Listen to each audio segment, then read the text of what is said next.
Hello, everyone. This is Janae from our group, and Darren and I have chosen to do something a little different for our next meeting. We are bringing to you some of the things that we've collaborated on academically in the past. So, for this recording, I'm going to be reading 3 letters, personal correspondence that I wrote to Darren, all written between January and March of 2017. So basically exactly 4 years ago, which Darren will go into a bit more. And I'm going to read them in chronological order.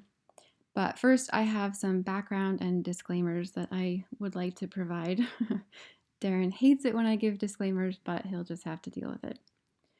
So, a little bit of background first. Me and Darren's academic collaborations have taken many different forms and iterations.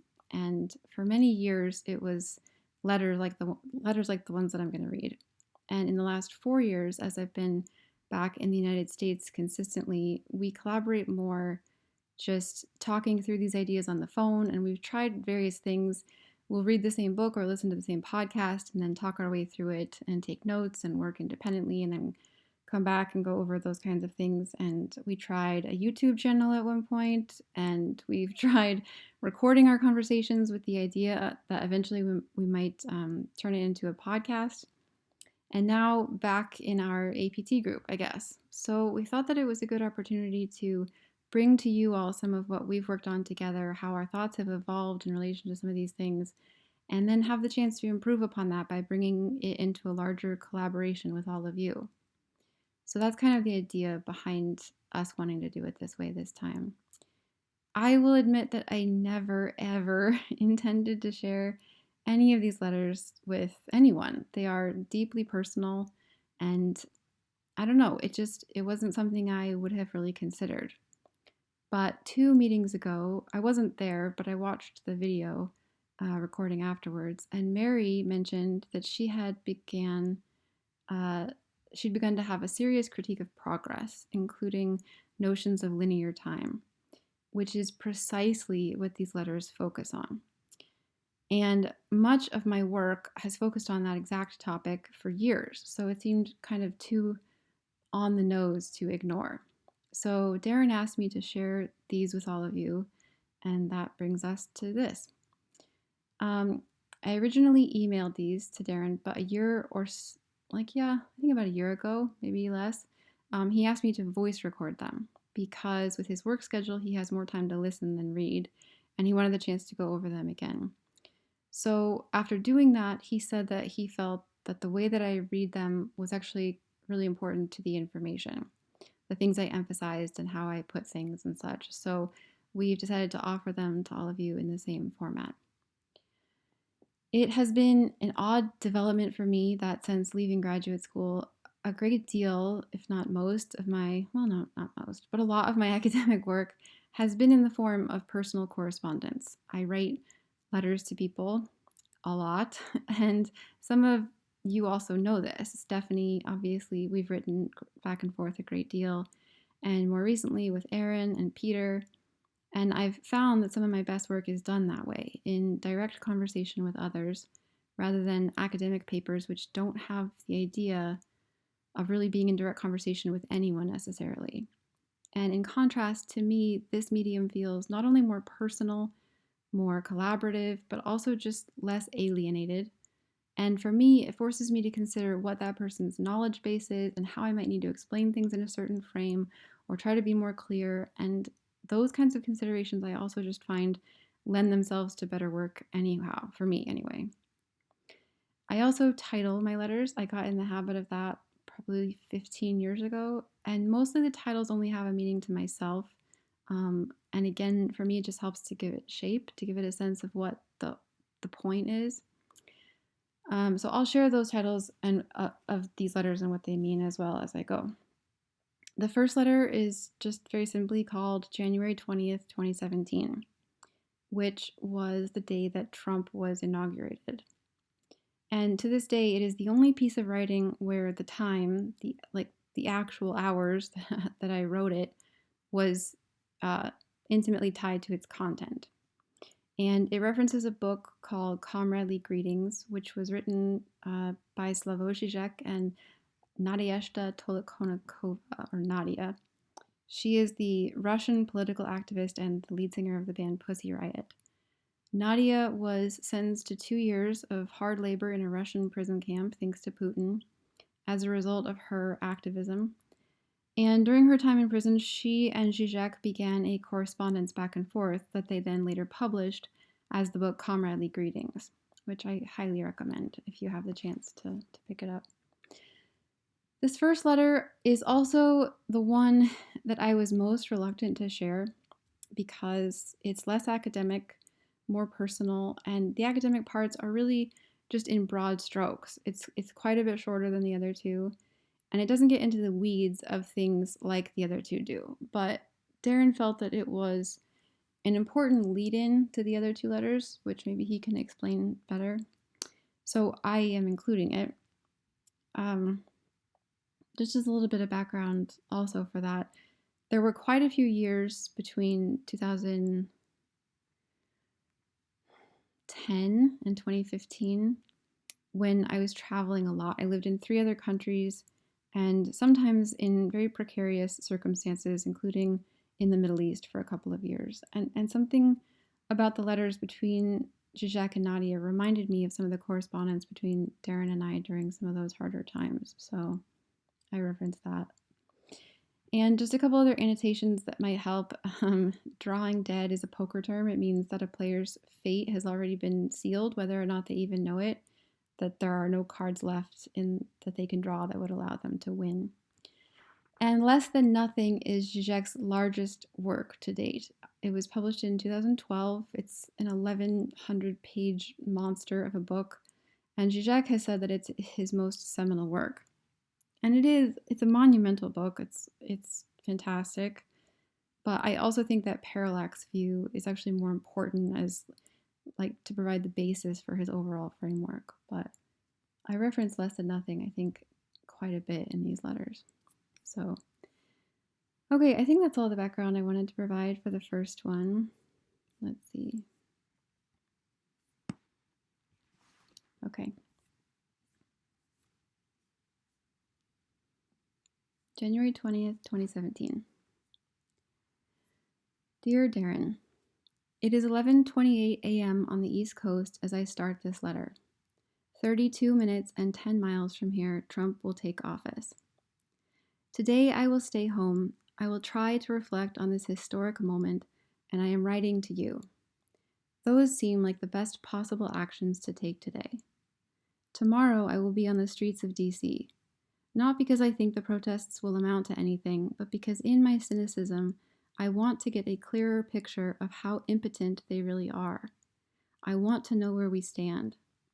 Though the fact that it is a so-called women's march already indicates to me that we might be drawing dead, but that is another discussion. It has been appropriate that we began discussing the Nadia and Zizek prison letters, because in them, Zizek mentioned something about Hegel that I was just thinking about a few weeks ago. In 1806, Hegel was living in Jena when Napoleon defeated the Prussian army at the Battle of Jena and thus put an end to the 1,000-year-old Holy Roman Empire. The very day after Napoleon took Jena, Hegel wrote of him, quote, "The emperor, this world soul, I saw riding through the city to review his troops. It is indeed a wonderful feeling to see such an individual who here concentrated into a single point, sitting on a horse, reaches out over the world and dominates it." End quote. Hegel wrote that the very next day. That he was capable of that kind of abstract thinking in a moment that was that immediately concrete. The incredibility of that astonishes me. I think much as anything, that was a sign of his genius. To see history unfold in front of his eyes and to have a clear sense of the place that it occupied. Modernity did not just wash over Hegel like the rest of the world. He saw the birth of it, and he knew so at the time. I will always envy that ability. Hegel was 19 years old when the fall of the Bastille began the French Revolution. Calling it a glorious dawn, he went out and planted a tree to symbolize the hopes being sown. quote, to share in the jubilation of the epoch, as all thinking beings did, end quote. And he was 35 when he saw and understood the meaning of Napoleon occupying his city. I was 19 years old when the Twin Towers fell. And today, in what I understand as a very related event, a lunatic is grabbing hold of the helm, 3 weeks shy of my 35th birthday. But I cannot begin to have the same clear sense of the place that it all occupies.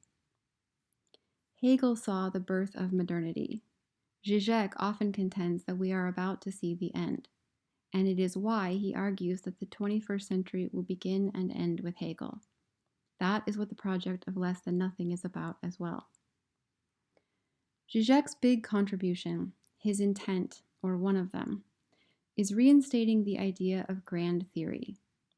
In academia since Foucault, it has seemed very difficult to theorize about power, because Foucault's project was to show how contextualized power is, that power is not about the boot on the back of the neck, that it is about sex and medicine and education and rhetoric and ideology, and that it is so disseminated and acts upon people in different ways, in different contexts, and at different points in history, that power works through us.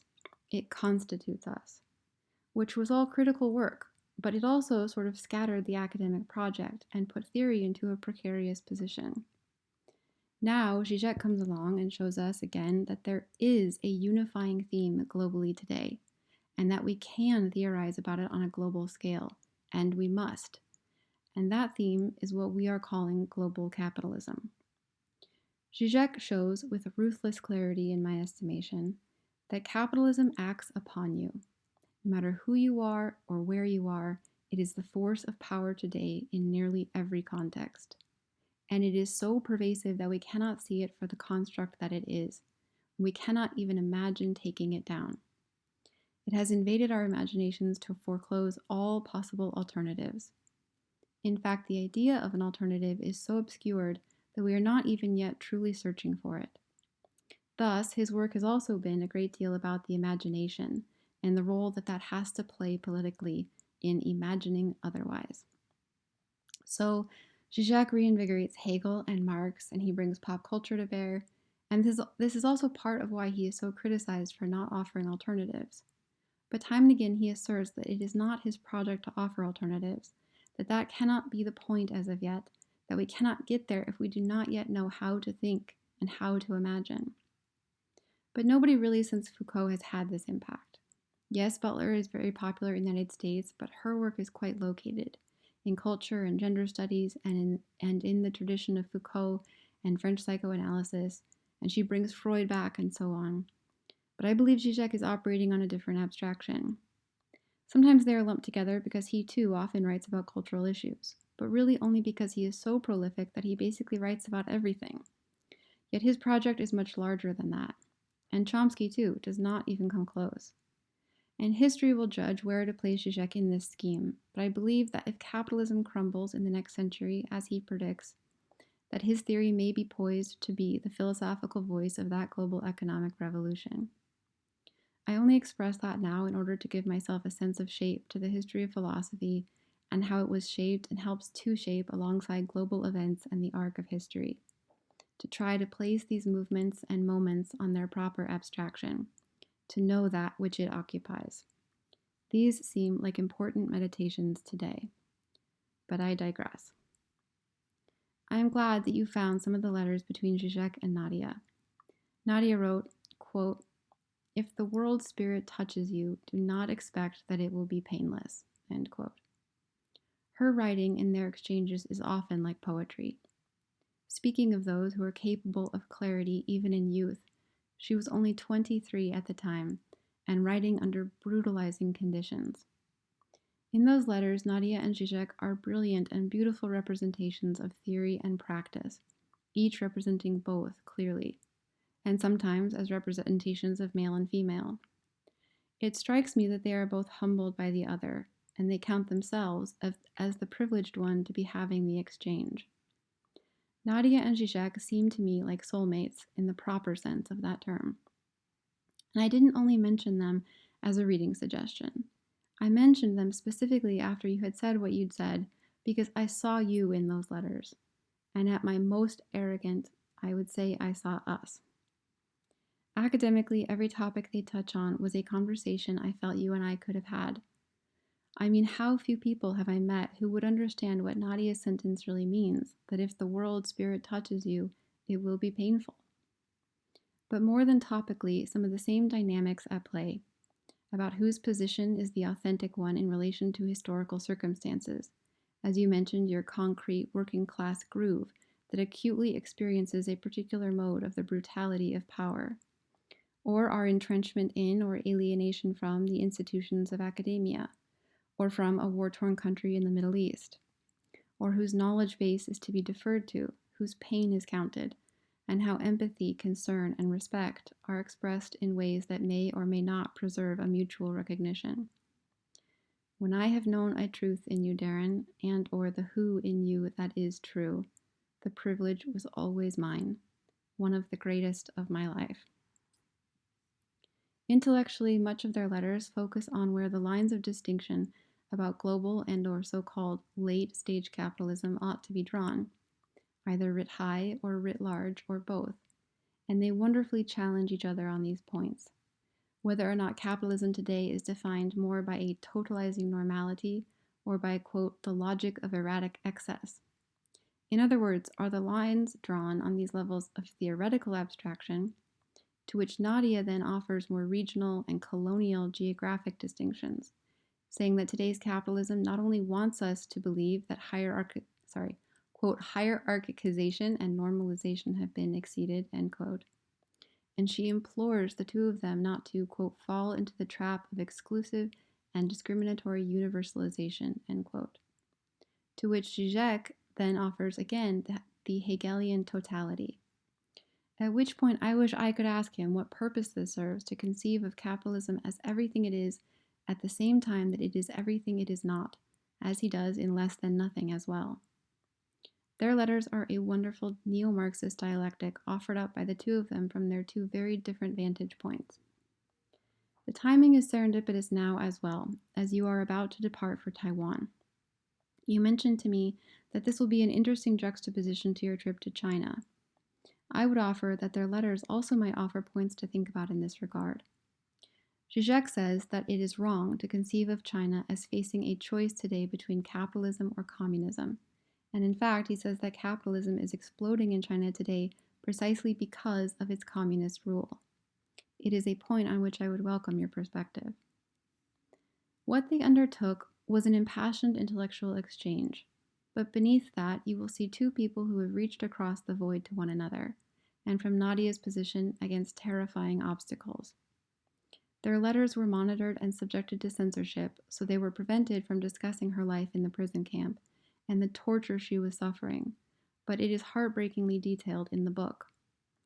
It is fascinating to me to think about why they did this, why they chose to undertake this philosophical debate on this level when their communications were monitored and she suffered through those harrowing conditions. Why not wait? I believe because in some ways these communications were a salvation for her there, but never the victim, she also demonstrates that she rejects that simplicity. But clearly they are kindred spirits. Zizek is always advocating for imagining alternatives, and Nadia says so beautifully, quote, the only thing we can offer is an absurd, unfounded faith that another state of affairs is possible. All of our activity is a quest for miracles, end quote. Nadia knew to turn to these larger questions in the face of her obstacles, and Zizek understood that. You knew to turn to these questions, for instance, the day after your father's accident, and I did the same in the 5 years after my own. And it is why I write to you on this day in particular. You expressed frustration at the gulf between academics and that which academics analyze. That divide is a false one. In my experience, this is an understanding that few people share. You said about Trump on the night that he was elected, maybe this is exactly what we need. And Zizek has offered the same possibility, and many of his writings about the true nature of how the master operates on an underlying paradox, and how then we are compelled or disturbed to act, gives insight as to why. We have a different president than we did when I started this letter, and while I do not yet know what historical place today will occupy, I am grateful to be in touch with you as it unfolds before us. All my love, Jay.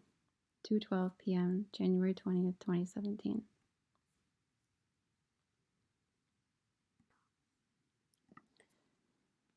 Okay, so this second letter is by far the longest of the three. I wrote it in February of 2017. And, you know, they say that there's a difference between writing to learn versus writing to teach. And this letter it sort of epitomizes the idea of writing to learn.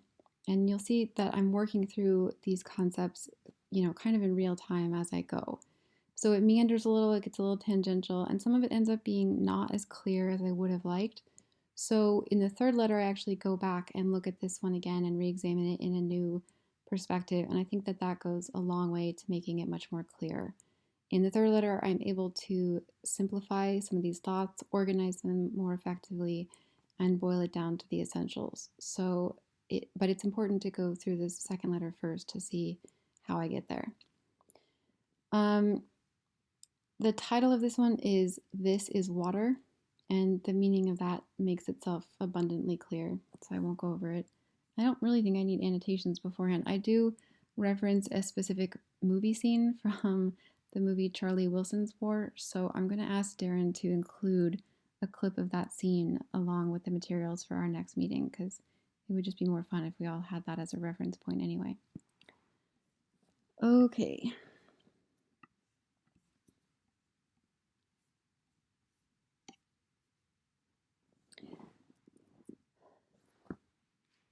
Dear Darren, in the middle of Chapter 1 of A Theory of Global Capitalism, William I. Robinson says, quote, most social scientists agree that globalization is a multidimensional process involving complex changes at many different levels, including economic, political, and cultural levels.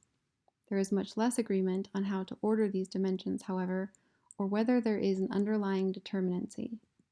Sociologists such as Malcolm Waters and Roland Robertson ultimately see ideas as the driving force of globalization. Martin Shaw claims that political military factors, state formation, in other words, exercise underlying causality. Others, such as John Tomlinson, argue that there is no underlying determination. In contrast, my conception of globalization, broadly consistent with the global capitalism school, sees the rise of a global economy as structurally determinant, end quote. And again, that's from William I. Robinson, Chapter 1, A Theory of Global Capitalism. And though I have never seen or known Zizek to cite Robinson, leading me to believe that he has not encountered his work, tragically, in my opinion, I am familiar enough with Zizek's work to say that Zizek might be in line with Waters and Robertson as seeing ideas as the driving force of globalization.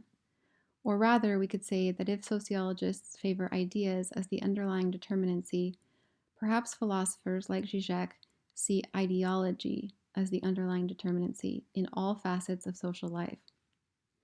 Incidentally, I don't know where I stand exactly. I find myself going back and forth between conceptualizing global capitalism or ideology as the structural determinacy, or perhaps the link between the two, which might make more sense further on. I finally read both A Theory of Global Capitalism and Promoting Polyarchy in the summer of 2015. Admittedly, however, I have not yet read Globalism and the Crisis of Humanity, though I would like to do that yet this semester. Doesn't it always feel like the next book on your list is somehow the most important and that you really won't know anything until you've read it? Anyway, at the heart of the exchanges in the prison letters between Nadia and Zizek, or the structure and foundation of their back and forth, centers around where the lines of distinction are to be drawn in late stage or global capitalism. And one of the reasons that their debate originally struck me as something that you would find compelling is that it seems to me that Robinson's work has a great deal to contribute to their discussion. In many ways, does it not seem like Zizek is describing how capitalism is operating through Robinson's intensive enlargement, while Nadia is delineating how capitalism is operating through Robinson's extensive enlargement? And wouldn't you agree that the way that Robinson describes the nature of the fourth epochal shift perhaps accounts for why and how capitalism is appearing to operate both under the logic of a totalizing normality and through the logic of erratic excess simultaneously. And in many ways, it would appear that his theory can account for both of what they describe through Robinson's description of the emerging global system and how the nature of it is different in this fourth epoch, including Zizek's discussion of the special economic zones and how they operate. But I want to go back for a minute and talk about the role of ideology first, and perhaps bring some more Zizek into the debate that he and Nadia have, and I will circle back to Robinson later. There are two things that I like to think about when conceptualizing the role of ideology. One is a parable about fish that maybe you have heard before. The little story goes that two young fish are swimming along together, and they come upon an older fish swimming the other way. The older fish smiles and says to them, "Morning, boys, the water's fine today." And the two little fish smile and nod and then keep on going. And after a minute, one of them turns to the other one and says, "What's water?" And thus, "this is water" becomes the reminder, the commitment to an examined life, the cri de coeur to try to see that which is invisible to us simply because we cannot conceptualize of anything else, so that someday we might be able to. The other thing I like to think about, to put ideology in more concrete terms, is Martin Luther. Martin Luther was one of those people who shaped history in such a way that his contribution eventually led to the exclusion of all other modes of thought. And Hegel too. Hegel is responsible for the theme of history in philosophy, the very notion that thought develops, that history has a movement. Of course, Descartes is responsible for the idea that we even really have a mind in the first place. In other words, these are the thinkers whose philosophies manifest in such a way that it ironically eventually almost silences their role in it, in that we can no longer imagine otherwise. It becomes something that we experience as a given truth. Thus, it becomes invisible. And with Martin Luther, for instance, today we would never ever question that the Bible should be read, or rather that it should be able to be read. But that simple fact is because of Martin Luther. We forget that the notion that you should be able to read the Bible was groundbreaking. But not only do we not question that now, we cannot even really think to question it. And when I try to think about the role of ideology, like the ideologies inherent in capitalism, for instance, it can be nearly impossible, because you are trying to think about the questions that you do not even know are there to ask. But if Zizek is correct, and I certainly believe he is, that capitalism is the force of power on earth today, and that we have not even begun to analyze it for the construct that it is. If capitalism is the water, then permit me the metaphor, which is tragically appropriate given the rising sea levels in the era of capitalism-induced climate change, and Syrian refugees dying in the waters of the Mediterranean. But if capitalism is the water, then we are drowning in it. There are some ideologies of capitalism that, of course, are still visible. Capitalism tells us the story that inequality is natural and necessary, that competition is good, and that the free market is the solution to human problems, and so on. And we can still debate those assumptions. But I also believe that capitalism is yet obscuring many questions that we have forgotten how to ask. There is a part in Zizek's last letter in Comradely Greetings that solidifies one of those questions for me. Zizek says, quote, "From Marx onward, the truly radical left was never simply progressist. It was always obsessed by the question, what is the price of progress? Marx was fascinated by capitalism, by the unheard of productivity that it unleashed. He just insisted that this very success engenders antagonisms, and that we should consider the same in the context of today's progress of global capitalism, to keep in view the dark underside that is fomenting revolts, and to be attentive to the dark obverse of progress." End quote. But it is here that I think Zizek does not go nearly far enough, or perhaps the radical left does not. I believe that it is time for the truly radical left, that which seeks to oppose capitalism, to look to the, quote, radical, egalitarian, in short, communist horizon, as Zizek puts it, not to ask what is the price of progress, and to be attentive to its dark obverse, but to upend it for the ideology that it is, and to finally admit that the very notion of progress itself is a construct of capitalism, and to expose it for the lie that it is. If we do not, and if we leave intact the idea that progress even exists, then our responses to it will only ever be reactionary, and we will leave unearthed and unquestioned the ideological underbed on which capitalism rests. We will never go far enough. So I want to start from the beginning and try to work through what I mean by this, by the idea that cultural, social, political progress and evolution is a myth. If this feels remedial at first, please know that that is for my benefit, not yours, as I sort through my thinking. And as a shorthand, I'm going to call this the myth of cultural evolution. Temporarily, and as a heuristic, I want to use the word myth because myth does not mean false. It just means something that has taken on a meaning beyond whether or not it is true, or that the meaning is more important than its truth value, set apart from time and place, that defines something fundamental about society. And it works for me here because I intend that meaning, but additionally, conveniently, the idea of progress is also false. The idea that we are evolving is a lie, which I will get more into.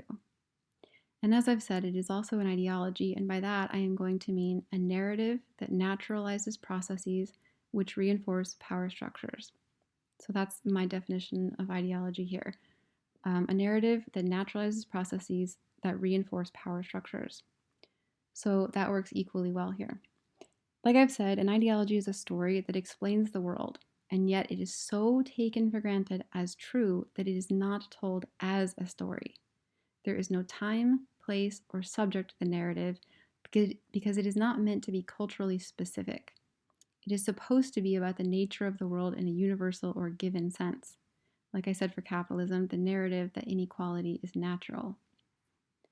So to me, cultural evolution is the idea or the value that we have that says that cultures, religions, and societies have evolved from primitive states into advanced modern states, and that we are continuing to trend in that direction as an inevitability. But this notion relies partly on the myth that evolution equals progress. And of course, the point has already been belabored that Darwin's theory of evolution did not actually contain the notion of progress, or even success, that it merely described the process of change. The theory describes how things adapt to their environments, and when environments change, adaptations occur. What was then added to the notion of change was success, that adaptations which work stick around and those that do not will fade out. And the very idea of progress is a misunderstanding of this idea.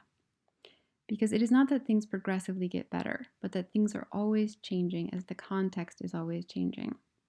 So something that works well now is not a progression from the past.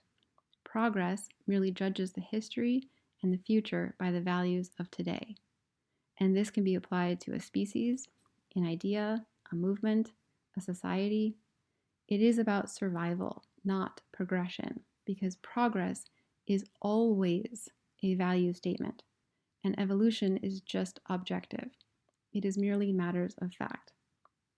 And the myth of cultural evolution is a narrative that superimposes cultural value and meaning onto certain changes. It is always value laden. So, for instance, it is not factually true that society has progressed, even at all. All societies change, they influence and are influenced, but none are new, none are stuck in the past. It is 2017 everywhere, in downtown Taipei and in sub-Saharan Africa. There are obvious objections to this. I think most immediately you would be tempted to say that the Industrial Revolution was a time of tremendous progress, as did Marx. Increased production, higher standards of living, technological and medical advancements, the printing press widely disseminates information. Those are 300 years apart, but you get the idea. And so on, and so on. But can you necessarily say that the Industrial Revolution was progress if eventually it brought about a climate catastrophe that may be the undoing of our species' survival? This is directly analogous to the conversation that you and I had in 2010 about luck in the vein of Charlie Wilson's War. Is something luck or progress? To both, the answer should always be, we'll see.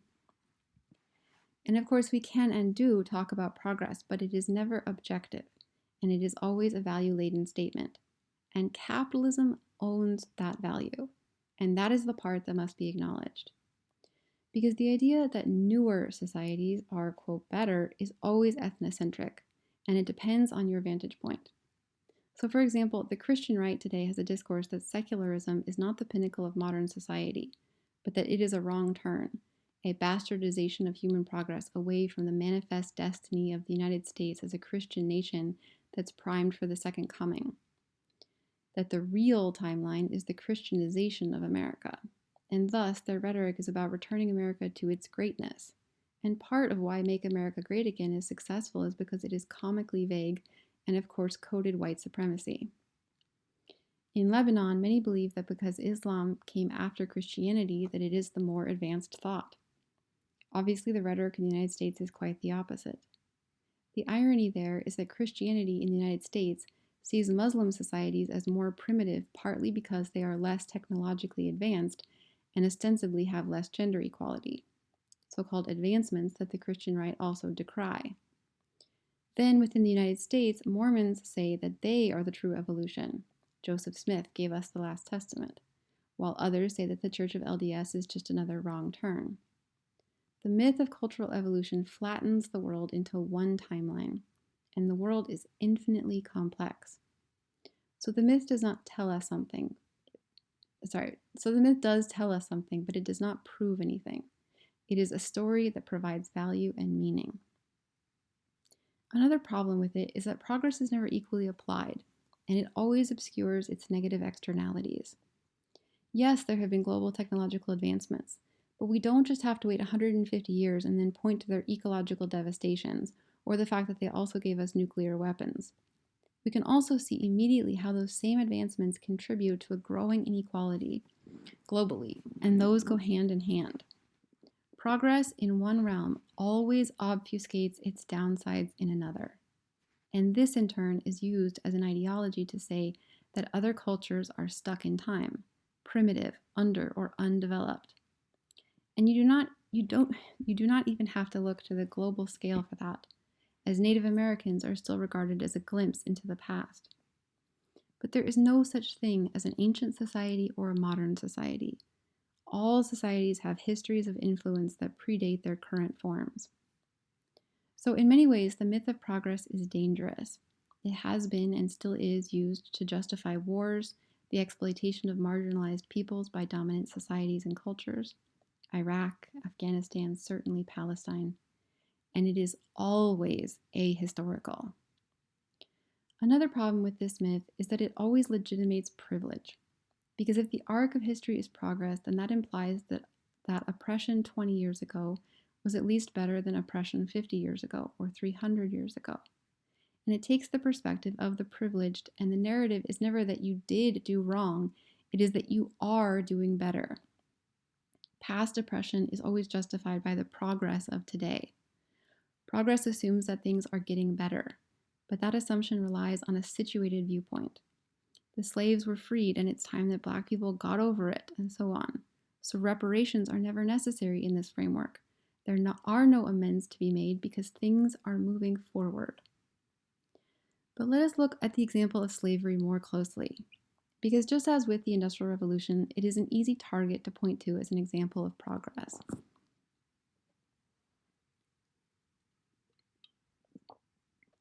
We can say that our society has progressed because we no longer have slavery. And that's a big one, right? Good for us, we freed the slaves. But we could offer another point of view that slavery became a massive, extremely oppressive system in the United States with the invention of the cotton gin. That technological advancement, or progress, meant that cotton could be produced on a large scale, but it required a lot of cheap labor. Slavery could then be seen as progress toward the acquisition of cheap labor. But of course, slavery was not progress by today's standards. Taken from the point of view of the slaves, they were descendants of free African people who were stolen and sold into bondage. After a couple hundred years of this, slaves were given freedom without opportunity or rights, and their descendants have been fighting for rights, equality, and justice ever since, and to this day are fighting just for the most basic right of saying that their lives even matter. This is not progress. This is a continued fight for something that never had to have been taken from them in the first place. And of course, we are still profiting from it. If not for the free labor of slavery, the United States would not be a so called superpower today. There are other factors, of course, but we tend to talk about the good ones like hard work and ingenuity. Actually, I'm going to break from the letter here for just a quick second and say, because it bothers me not to mention this, that I read an article, I think 2 years ago, that it was like one of those things that just the minute you hear it, it's so obvious you can't believe you hadn't like seen it before. But it talked about how basically the word slave should not exist. That it makes a noun, it reifies something that, there is no such thing as a slave. There is a person who has been enslaved. But to call a person who has been enslaved a slave reifies that category, that idea of that position of enslavement as somehow natural or innate for that person.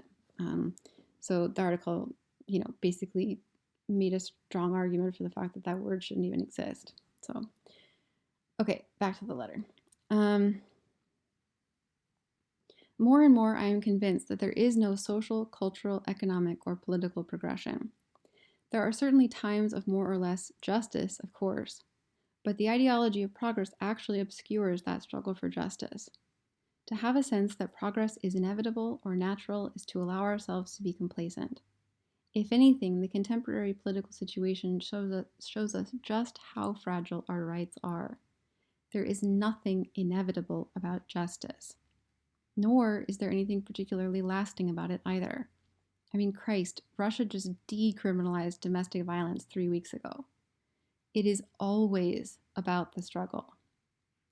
If we want to look at this more historically, if you are an Egyptian Muslim today, or from Morocco, or generally the Iberian Peninsula, there was a time historically when you were on top, and you live in a more oppressive Islamic culture now. But there was a time when you were the ones having breakthroughs in mathematics, and you revived Greek philosophy while the European West was busy being barbaric. How can we say that we've progressed? We started the Crusades, we stole Arab Muslim science and philosophy, attributed it to the Greeks, started pronouncing their names with Greek accents, called it Western, and claimed it for our own. As a Muslim in Egypt, you were once in a much more egalitarian organization of society. So then critiques of Islam coming from the West today, saying that Muslims are more prone to terrorism and violence and the abuse of women, the assumptions are that either they are less evolved, less progressed, i.e. in regards to women, and it's either because their religion is oppressive or it's racial, and it does not take into account their history, or it assumes that they are fallen empires. They have devolved into these states where before they were more progressive. But these are all false narratives. Secularism is not the opposite of religion. It's not like when they had culture and math and science and philosophy that they were less religious and more secular. It's that religion had a different function because they were defending themselves against a different secular religious global empire. Does progress mean that you leave behind religion for secularism like Marx said? Or does progress mean that religion becomes more liberal?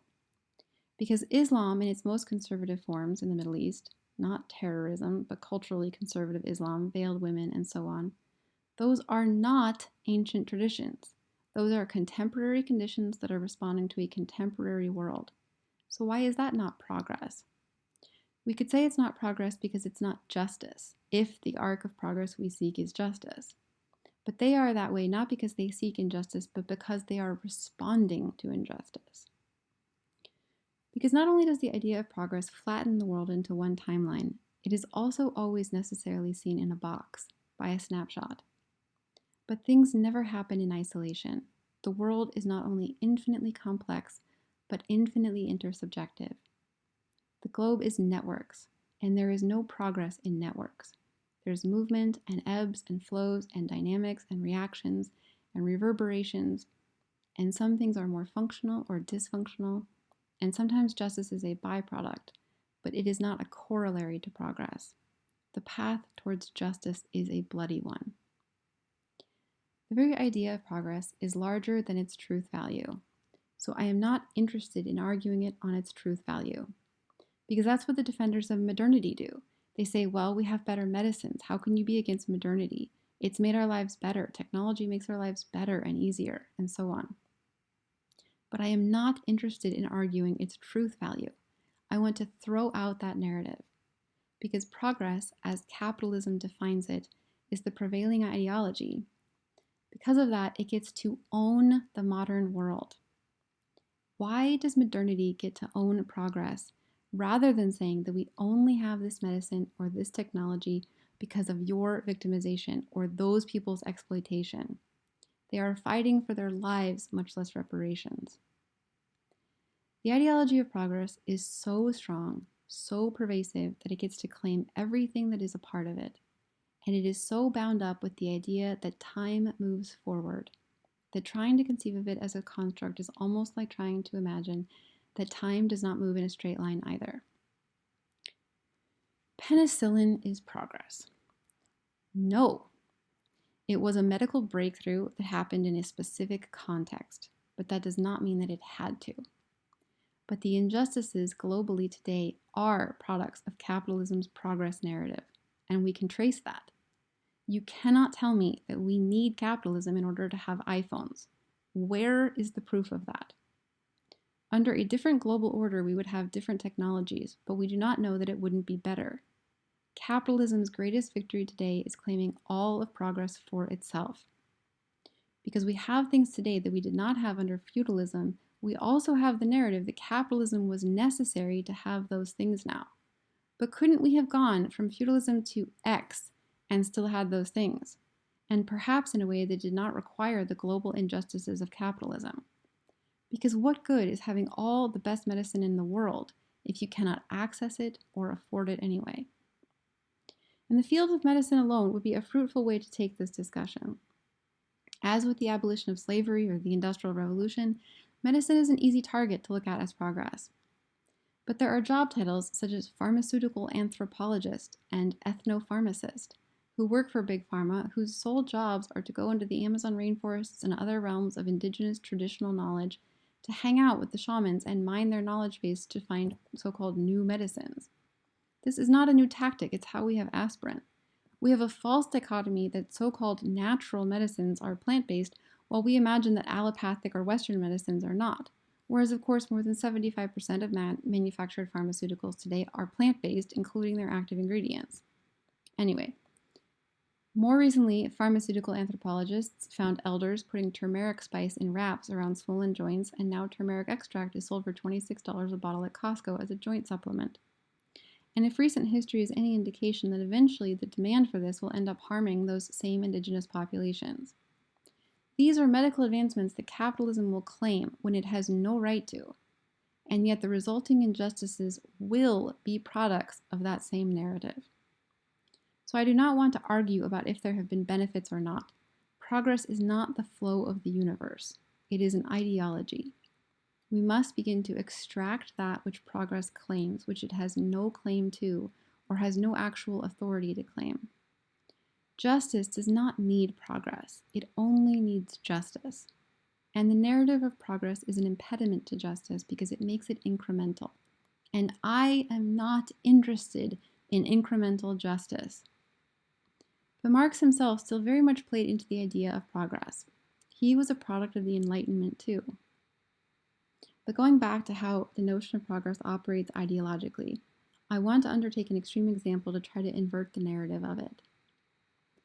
If you think about sub-Saharan Africa for a moment, imagine what it looks like, the pace of life there, and what it is centered around. And then if you think about downtown Taipei, which one is more advanced? Which one is more developed?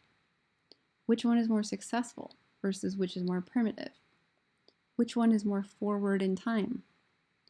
Obviously, we want to say that downtown Taipei is, in a way that seems like objective fact.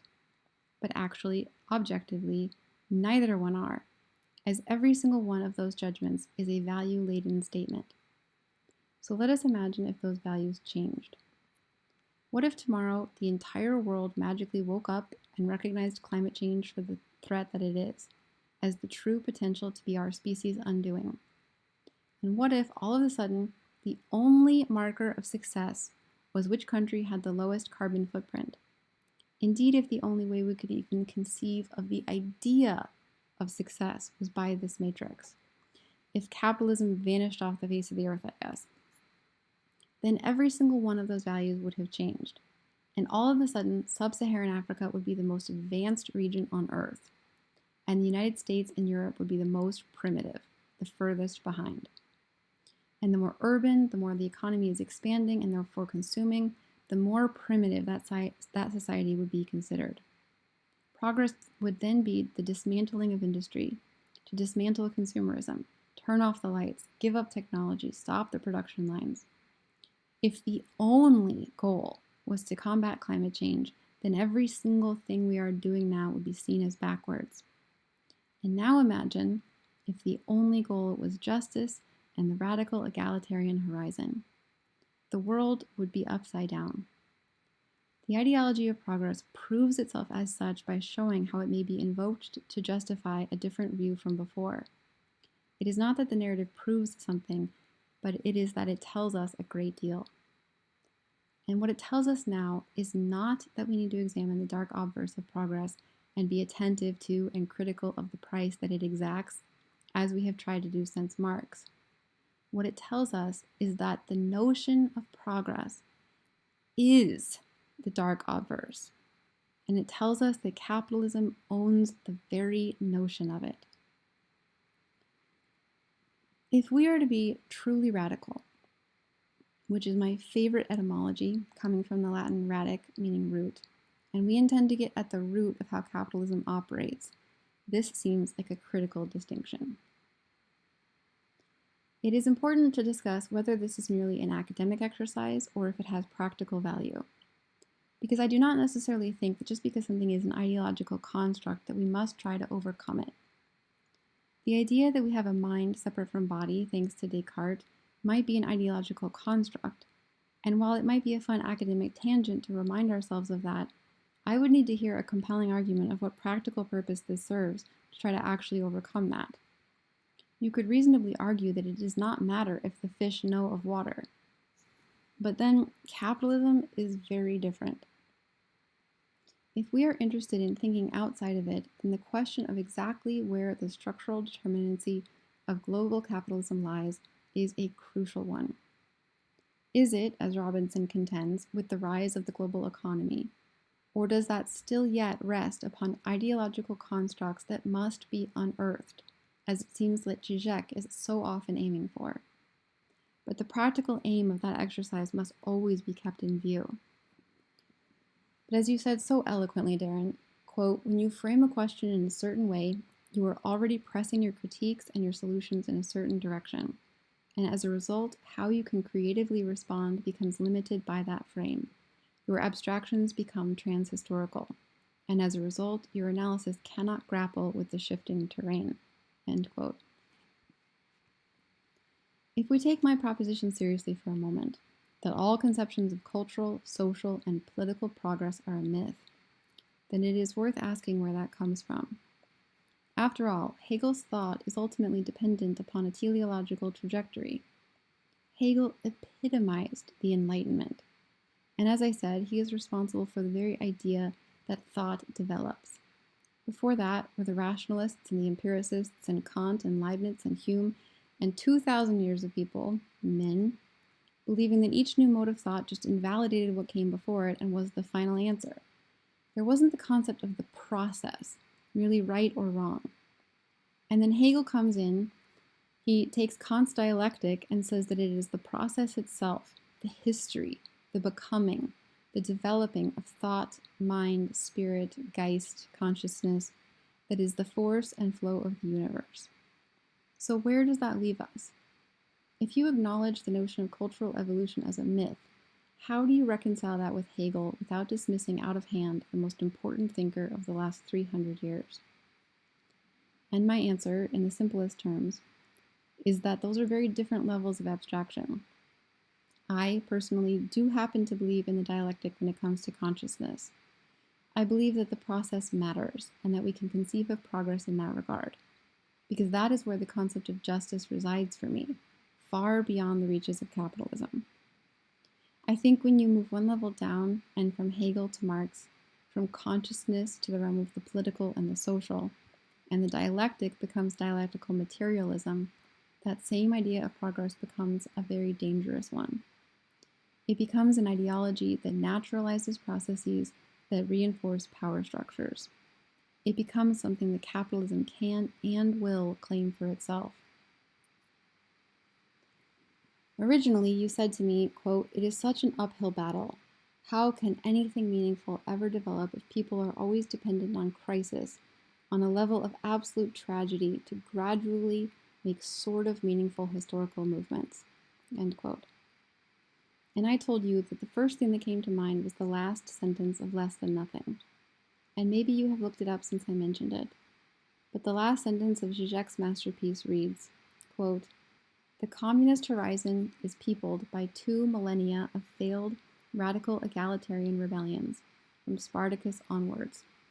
Yes, they were all lost causes, but as G.K. Chesterton put it in his What's Wrong with the World, the lost causes are exactly those which might have saved the world."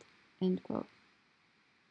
I thought about that sentence for a long time, and I realized there are several possible interpretations. There is the one that reads it as, the lost causes might have been our only hope, but they all failed, and that is why we are doomed. Or there is the one that reads it as, those struggles might have been the only thing that saved us, as in we were saved, and this is what salvation looks like. Measures of justice we are able to find, and the fact that we continue to fight for them in the face of failure. The fact that we cling to the absurd notion that another state of affairs is possible, that some are still questing for those miracles. So those failed rebellions, though failed, might have saved us anyway. Or perhaps the third interpretation, that the lost causes might save us yet, and maybe we will receive a miracle at the exact moment we need it. And I don't know which one Zizek intended here. At first, I thought I would add that question to the long mental list of things that I would love to ask him someday, but I let that go. One of my favorite historical anecdotes was when Ho Chi Minh was asked, circa 1969, what he thought the impact of the French Revolution of 1789 had been. And beautifully, I think, he responded, "It is too soon to tell." Which is kind of the same as saying, "We'll see." So I was reminded of that as I wrote that I would like to conceive of progress the same way that Charlie Wilson's war conceptualizes luck. So I am not completely sure how to answer your question, my friend, of how anything meaningful can develop towards historical movements. I can offer my thoughts here about how anything at all develops, or doesn't, and maybe that is where the question should really begin. And I can give you the same answer that I imagine Zizek might give me if I were to ask him which he intended.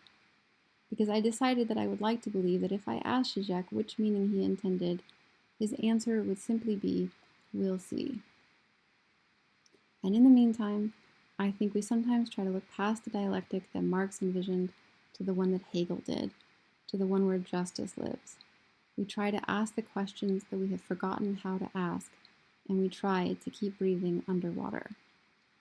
With love and solidarity, Jay. And then there's a postscript here. So at this point, I need to acknowledge that I said I would circle back around to Robinson, and I didn't end up doing that. This ended up being a much different paper/letter than I set out to write, which is why it was so frustrating to me. I was going to briefly touch on the role of ideology, and then mostly just talk about how Robinson's work on global capitalism has a lot to say to the back and forth that Zizek and Nadia undertake. I said before that we always need to keep a practical aim in view, and that was my target for achieving that. But I've left this off here for a couple of reasons. One, while yes, it might always feel that the next book on my list that I haven't read is the key to true understanding. In this case, I do mean it, that I don't think I'm ready for that discussion until I've had the chance to read Robinson's Global Capitalism and the Crisis of Humanity. For one thing, it has more than a decade of new analysis that his previous books don't, and that decade is obviously crucial. And for another, by the description of it, and by all accounts, it seems like required reading. So it's sitting on my desk, and I will get to it soon. But in the meantime, I needed to send you something. But I didn't want to write a bunch of thoughts on a topic and then read one more book and realize that all of what I'd written was terribly misguided. I hate that feeling. And two, I would particularly hate it with you. Your one discussion alone of how FedEx operates by transcending the limits of contradictory nation-state circumstances above a fragmented system reminded me that in the weeds of global political economy, I am quickly out of my wheelhouse. And that's not self deprecating, it is merely the acknowledgement that your knowledge base there is yet much more developed than my own. So that is perhaps where I should put the ball in your court now. Incidentally, if we were to do a reading group again, that is precisely where I would want to begin. I'd want to answer the very specific question, how does the work of William Robinson account for the divides in global capitalism that Zizek and Nadia delineate in Comradely Greetings? That would feel like the perfect place to start. But in the meantime, I hope you are not disappointed that I didn't start that here. Okay, so that is the end of letter number 2. Okay, so now to the last letter. I wrote this in March 2017, and it's not that long. At the time, in that spring of 2017, I was taking some graduate classes at the University of Maryland with their center for they have a center there called the Center for the Study of Post-Communist Societies. And I was at one point thinking I wanted to pursue a PhD there, but I didn't end up doing that. Anyway, like I said, in this last letter, I go back and I try to better organize things from the second letter. And for the purposes of our group discussion, I would say that it's important to see how I end up pulling out 3 different threads. And so I show 3 different theses that I had explored in the second letter, and I try to more clearly show how all 3 are different and, more importantly, operating on very different abstractions. And I think that this is where it will eventually tie in to things that Darren has written, and then we can explore these in some more concrete terms through some of his work. So I think that he and I are hoping that some of what I've written here about progress can act as a framework to examine some of the directions that he's taken some of these things. So that's what I'll just say, to keep in mind that there are those 3 different theses, and to be familiar with what they are for the purposes of our discussion. The title of this letter is Axis Mundi, which is Latin for the Earth's axis or the cosmic axis, which is a phrase that comes from religious studies scholar Eliade, and he used it to describe the connection between heaven and earth because his studies focused a lot on sacrality and sacred space, that which makes human beings sacred. And it's not just the world axis or the cosmic axis, it's that which connects the world to that higher realm, and more importantly, what connects human beings to that higher realm. And it's different for different people. So for some, it's the spark of consciousness, which is probably how I would most accurately describe our connection to a higher realm. It's where, when I start talking about the nature of consciousness, that's when I see human beings as, having an element of the divine, whatever that means to you. And for other people, it's the search for justice or the belief in God. But it's whatever it is that it's the things about the human condition, and it's what the world and history spins on. It's what the movement and the flow of the universe is that also has an element, and that spark of the divine. So I decided to call this letter Axis Mundi, which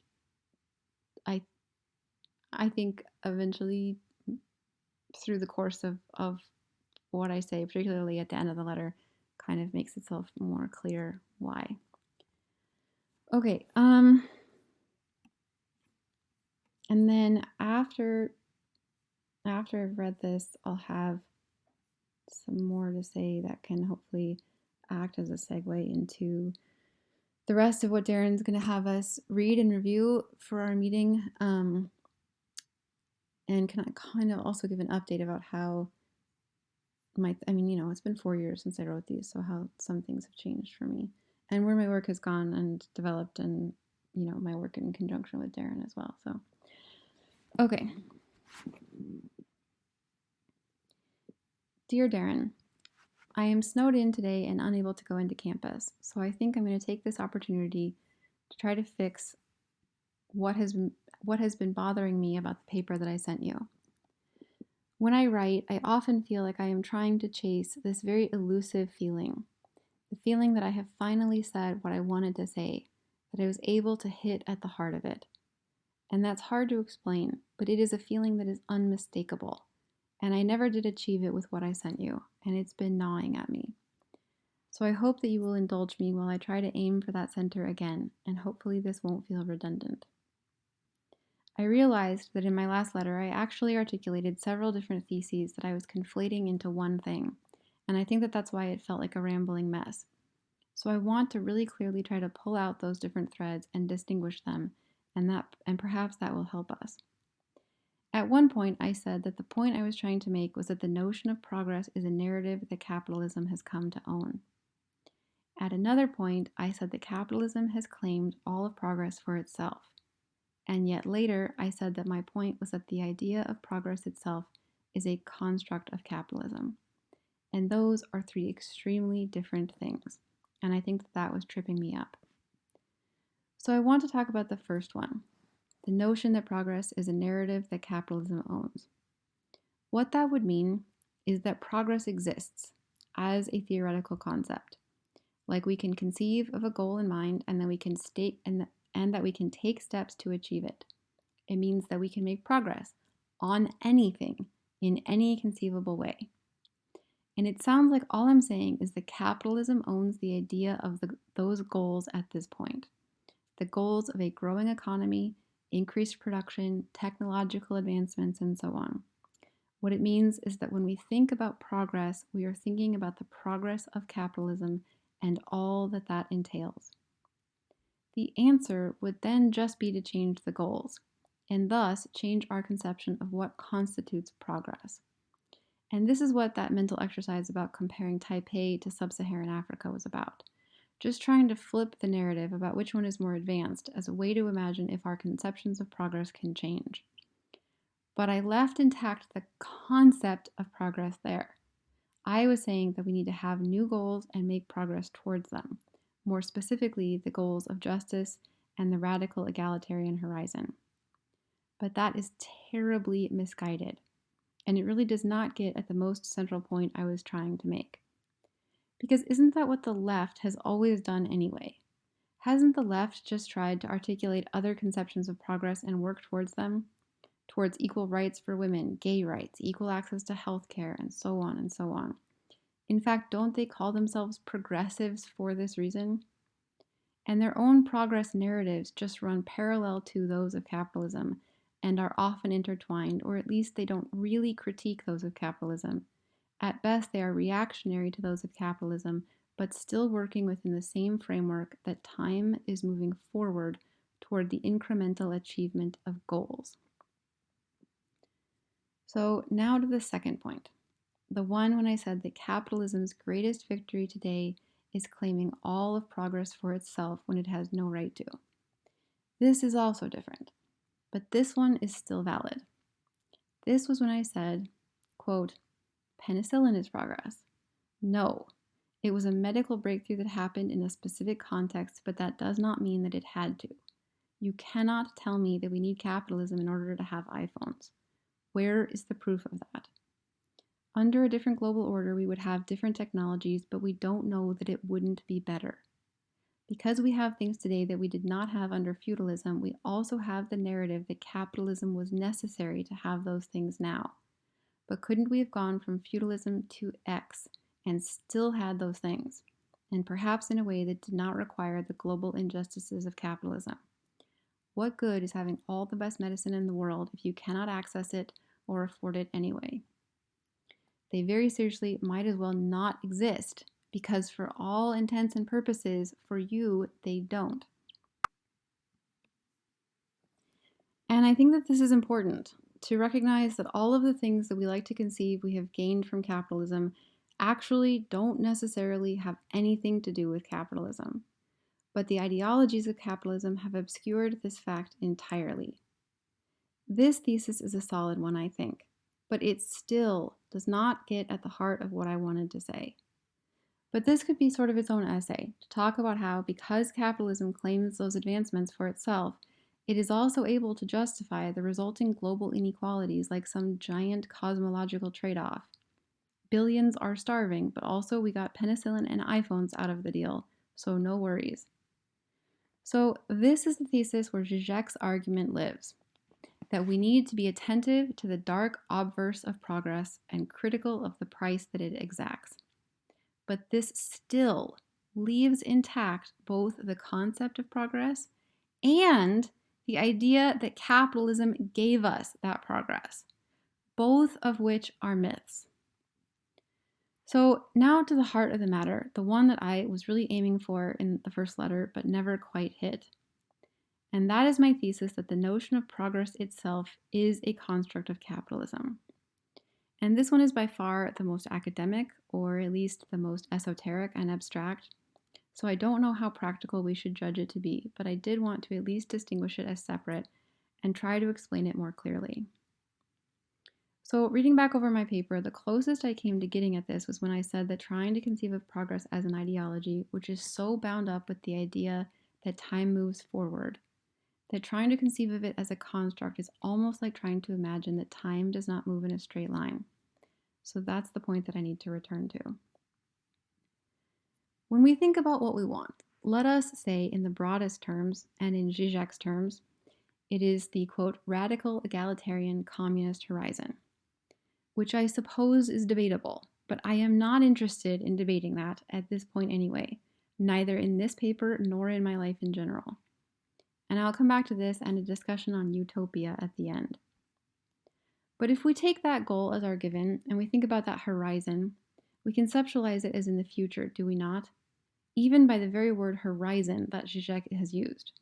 We think that we are at this point in time, and the possibility of that utopia is at a future point in time, and we need to try to get there.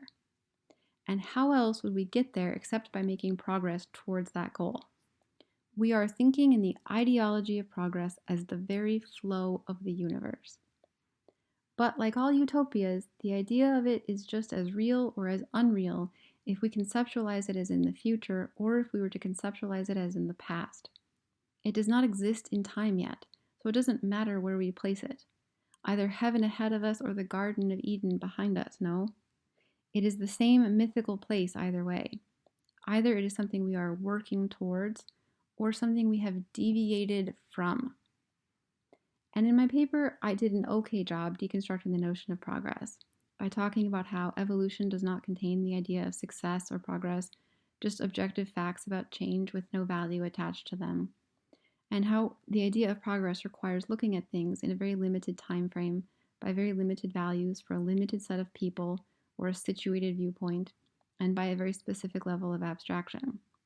I.e., if you want to think of climate change as the planet itself implementing mechanisms of self-correction, then all of this ecological devastation is actually progress. You get the idea. But it does not work to deconstruct one ideology unless you are going to replace it with another one. Our minds are not equipped to work without them. And to the extent that progress is attached to time moving forward, I want to try again to invert the narrative of that and see what alternative ideologies it might yield. So maybe you already see where I'm going with this. But let us not imagine our communist utopia in the future. Let us imagine it as something that used to exist in the past. And not in the past like before modern life and our 7 billion people and everything, but like life today, but just that it was entirely organized by those radical egalitarian communist principles and not very long ago. And thus we have veered horribly, devastatingly off course. We have deviated from all of that, and we have just lost so very much. And that could change everything. When I talked about slavery and how people say we progressed because we freed the slaves, so black people today have it relatively good and should get over it. Well, what if in the not distant past, black people had full equality in every conceivable way? And then, oh my God, what have we done? Look at what we've lost. Everything was okay, and now black people are fighting for their lives in the streets every day. How could we have just let this happen? And absolutely nothing about the past of slavery would be used to justify their injustices today. There would be no relativistic comparison. There would be no placation. And reparations also make much more sense because we have to get back to the equality that we just lost. Like I said, progress always legitimates privilege, or it takes the perspective of the privileged because it implies that oppression 20 years ago was at least better than oppression 50 years ago. And the same thing with women's rights. Not irregularly, I hear some version of, yes, women make 72 cents on the dollar, but at least we have voting rights. And the idea that's implied that we just need to keep making more progress and to fight for those tiny little steps forward. But again, what if yesterday women had full equality? And then it would be, holy shit, I can't believe that today women only made 72 cents. We had equal pay yesterday. We can't let this happen tomorrow. And then this is not a narrative of progress. This is a narrative of justice, reclamation, recompense, and egalitarianism. And those are narratives that can serve communism. And I think that this is what I meant when I said that the narrative of progress makes justice incremental, as well as gives us the idea that it is inevitable, both of which are problematic. More importantly, both of which serve the interests of capitalism. There are further concrete examples, but I think delving too far into them was bogging down my first paper, and it started to obscure what I was getting at. I mostly want to stay in the abstract for this one, but I will add that globally there are indigenous populations that already do think of the communist horizon in terms of the past and so are able to forego the progress narrative for one of reclamation, at least relatively speaking. In the Congo, for instance, in response to the horrific brutality that they've experienced that Zizek touched on in Comradely Greetings, there are people fighting for something akin to the more egalitarian tribal governance that they had before colonialism, and they look to the past as a model for a system that will work in the modern world. Anyway, I said that the narratives of progress serve the interests of capitalism. So how do they? I think in the obvious ways, as I said, that they placate us by telling us that justice can be inevitable, which undermines revolutionary impulses, as well as making justice incremental, which justifies past oppression by the so-called progress of today, which of course also only allows that past oppression to continue, i.e. the effects of slavery are still all around us.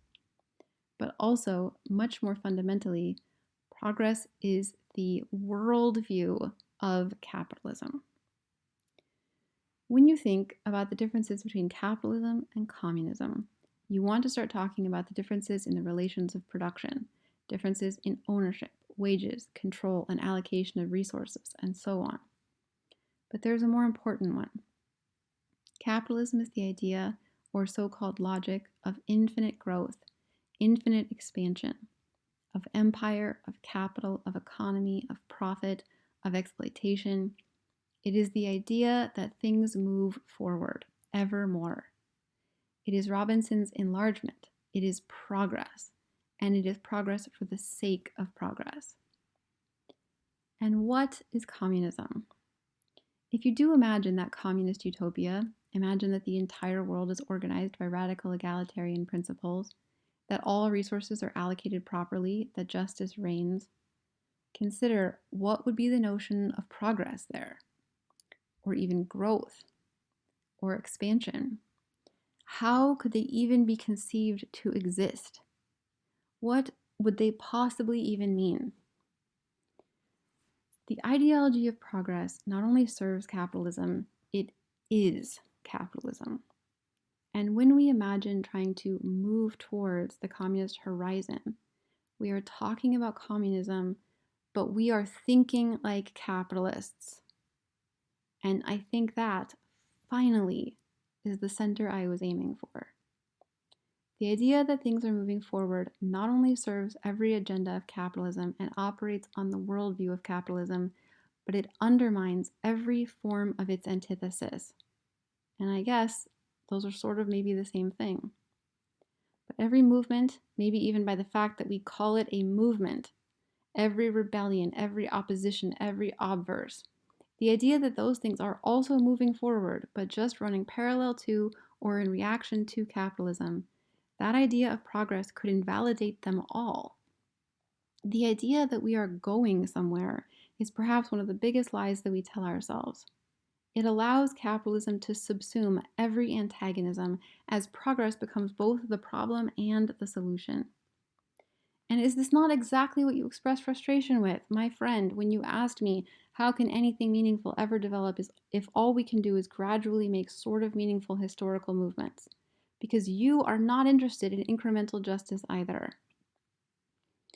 So I said that I would end here with a brief discussion on my conception of the radical egalitarian communist horizon. My advisor, Vladimir, who has a complicated relationship with the idea of communism, asked me last year, but what if we were to actually achieve communism and it turns out to be horrifying? And I answered, then we aren't there yet. To which he said, then you aren't talking about communism, you're talking about utopia, which is where I let the conversation end. The word utopia has two meanings. It comes from the Greek utopos, but pronounced like utopos, it means the good place, but pronounced like utopos, it means the place which cannot be. So when it comes to this, I fall back on Zizek, who likes to remind us, like you read in Comradely Greetings, that the real utopian vision is not the one held by people like you and me, but it is the one held by those who believe that a global system based on infinite growth actually can go on forever. Theirs is the contradiction ab initio. By definition, theirs is the place which cannot be. And perhaps my vision is utopian as well, but at least mine is based on no such contradiction. Mine is a vision of a finite system on a finite planet. Mine is merely of the good place. All my love, Jay. Okay, so there's a bit in this last letter that I would be anxious to discuss with all of you. Yeah, there's a lot there that I would welcome all of your perspectives on. I've had those conversations with people time and time again where if you ask anyone to justify capitalism, to say, well, what good is it?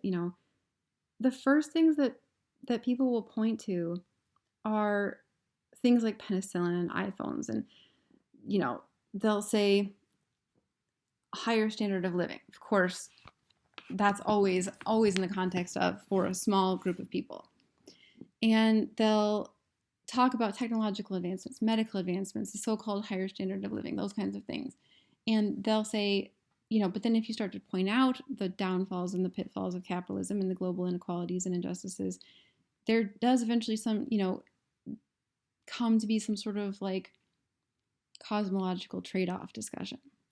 Never mind the fact that there is absolutely no provable link between capitalism and any of the technological advancements that they point to in order to justify its horrors. So I think that is an important thesis. That's the one that Zizek argues. That's the one that he says, Marx argues, basically like that capitalism is fascinating. It allows for all of these things. It's this, unheard of potential, but the left needs to be attentive to its dark obverse. And I think that is a valid position. It at least goes further than the first thesis, which merely is like, oh, well, let's just invert the narratives of progress and move on from there and have different ideas of what that's going to mean. So I think, in a very simplified way, you could even say that like traditional Democrats have the first thesis, while like the progressive left today thinks that it lives on the second thesis about what the proper left is aiming to do.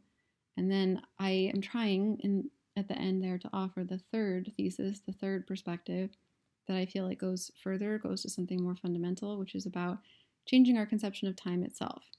And that to even conceive that, we have to think about the dark obverse of progress, but leave intact the notion of it in the first place. I think that's its own myth. And more importantly, the fact that we think of progress as the flow of the universe is a conception of the world and conception of time that ultimately will only ever serve capitalism because it belongs to capitalism. And that's what I would say circles all the way back around to the first story about the fish. I think that capitalism gives us the idea that time moves forward. And if we're not willing to unearth that for the ideology that it is, I don't know that we can properly attack the ideological underbed on which capitalism rests. So, and to that point, that's where I come to the ultimate conclusion that it's not that we have to pay attention to progress. We have to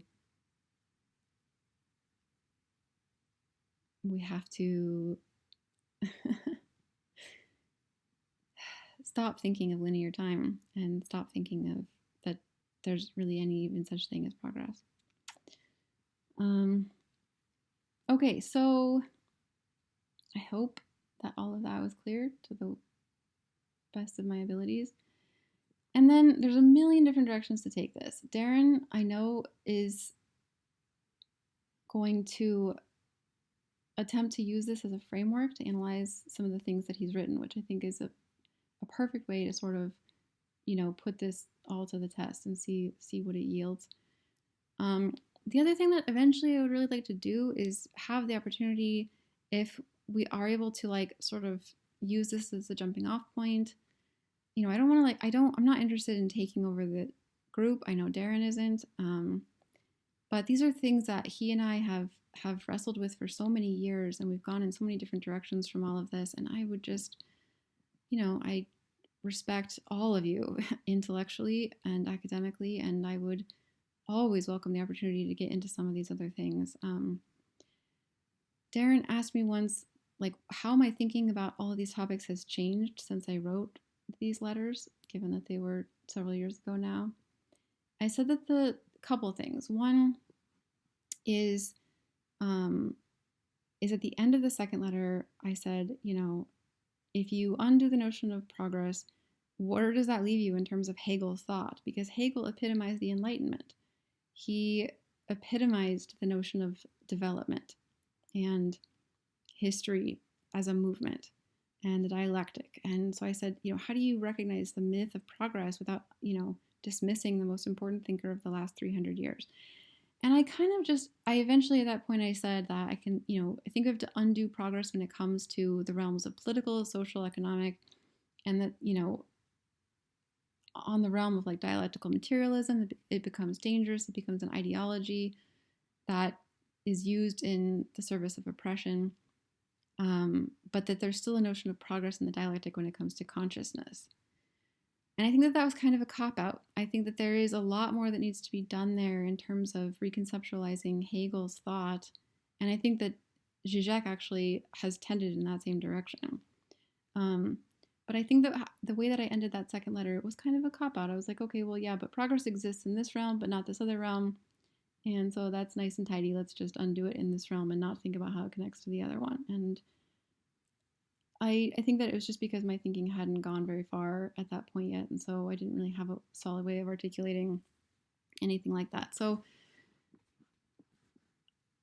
so Zizek, in the last few years, his work has focused much more on the nature of consciousness, as has my own. I don't know if that's coincidence or if that just goes together, because that's where his thought was leading anyway. And I've been so married to his work for the last, I don't know how many years now, that was just sort of became a natural progression for both of us. I can't really sort out how all of that separates, but Zizek's work now looks at, his latest book, Hegel in a Wired Brain, looks at the notion of the singularity and notions of how it's with the rise of technologies that have the potential to be merged with human consciousness and the human brain, it's not so much in thinking about how technology can be made to be more human, but he kind of attacks it from the other side. How is the human brain much more like a computer than maybe we've recognized before? And maybe the singularity meets somewhere in the middle. And, then I asked Darren a week ago, is can we properly conceive of having the ability to be aware of the singularity? If your consciousness merges, or if our human consciousness were to merge with some sort of notion of technological advancement, how would we even be cognizant and aware of the moment that happens? And if we were cognizant and aware of it, does that negate the idea that we've achieved the singularity in the first place? So that's sort of this other huge tangent. So none of that really needs to be brought into this kind of conversation. But the other thing that sort of brings some of these concepts to bear for me is the work of Nick Land and accelerationism. Accelerationism takes some very trippy turns, asking questions like, is capitalism itself sentient? Which I am fascinated by that question. I think that, Marx said that money is the alienated capacity of humanity. So it's this notion that money has a lifeblood, like, essentially an essence of the human in it. That and this goes, back to some of the most fundamental parts of Marx, that when human beings enact on the world and put, part of their divine essence through their labor into the world, and then we have some sort of abstract exchange value that we assign to that, and that becomes money. And then that has, it's this alienated form of our own potential, and then you collect that together in an economy, and then you have all of a sudden this like collective group sense of, a human essence, which becomes very Hegelian in terms of his notions of Geist. And then if you think of that as like the lifeblood in an economy like a global, economic context, then that global context has been able to reproduce itself beyond all of our institutions, beyond, it is so much greater than the sum of its parts. It takes on a new meaning past that notion entirely, where capitalism has now gotten to the point where even the greatest, most powerful titans of capital cannot conceive of undoing some of the most basic parts of it. It is so far beyond our capacity as human beings. It's like the monster that we all created.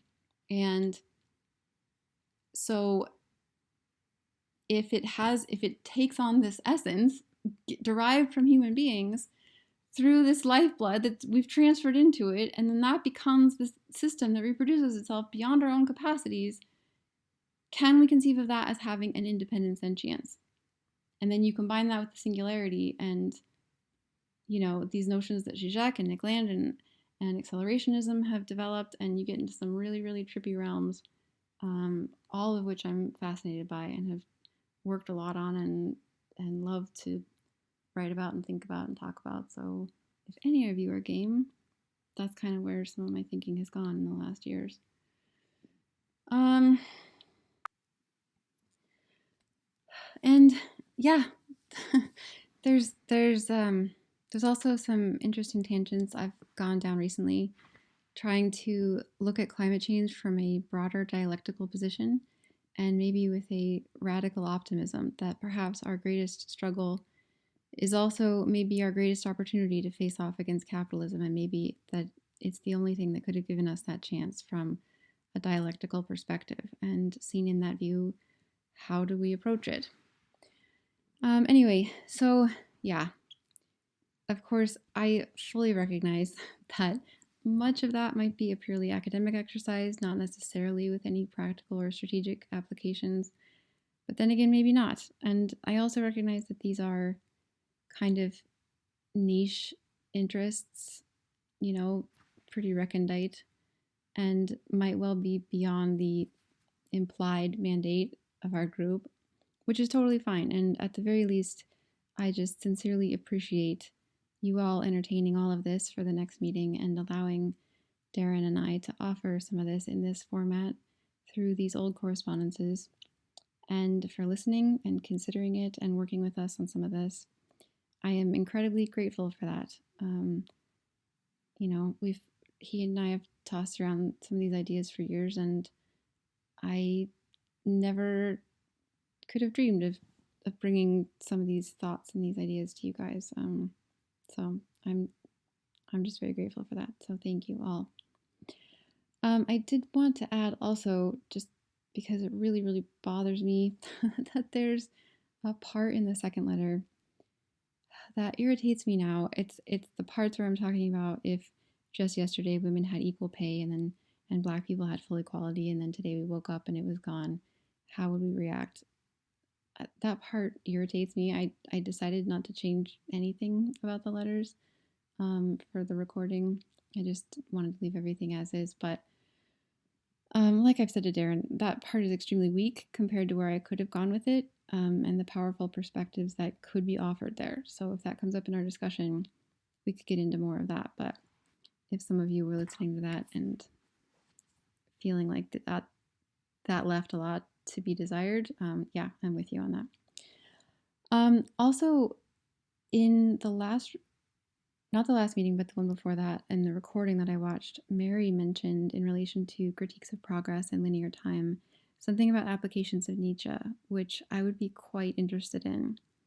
I was thinking that there might be several ways that that could be approached. I don't know what she was referencing about how that's being used. I'm very curious about that. I know that Nietzsche had a few explorations of the concept of time through like his notion of the eternal recurrence or the eternal return, and like his like contrasts of Apollo and Dionysus, and the differences in conceptions of time between like Apollonian and Dionysian natures. And actually, Nadia even talks about Nietzsche's Apollo and Dionysus a little bit in those prison letters from Comradely Greetings. So I am by no means an expert in Nietzsche, so that kind of piqued my curiosity. I'd be interested to hear more about that if Mary is willing to go down that road a little bit. And at this point, the objective needs to turn to, like I said, using all of this as kind of a frame to look at some of Darren's work and what he's done, which I will leave with him now, since I'm likely to butcher it.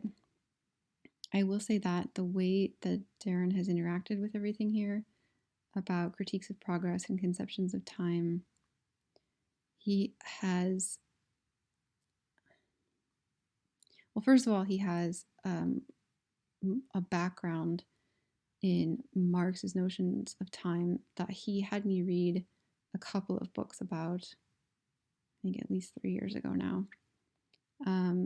Oh man, I'm forgetting the titles. One is called like The Creation of Man and The Creation of Soviet Man or something like that. Anyway, I'll have the titles when we meet. But anyway, he has a background in like Marxist conceptions of time that I am not as well versed in. And he also has just much more of a sophisticated, grounded, and nuanced understanding of how a lot of this applies in real terms. And his readings will demonstrate that very clearly. He offers dialectical turns that I don't think of always, and historical and institutional considerations, and more of the global context and perspective, and demonstrates how to hold multiple conceptions of time at once when making strategic considerations, etc., etc. So, anyway, like I said, I would butcher it. So I will leave that in his hands now. And thank you all again very much. And I look forward to seeing you all soon. Okay, peace.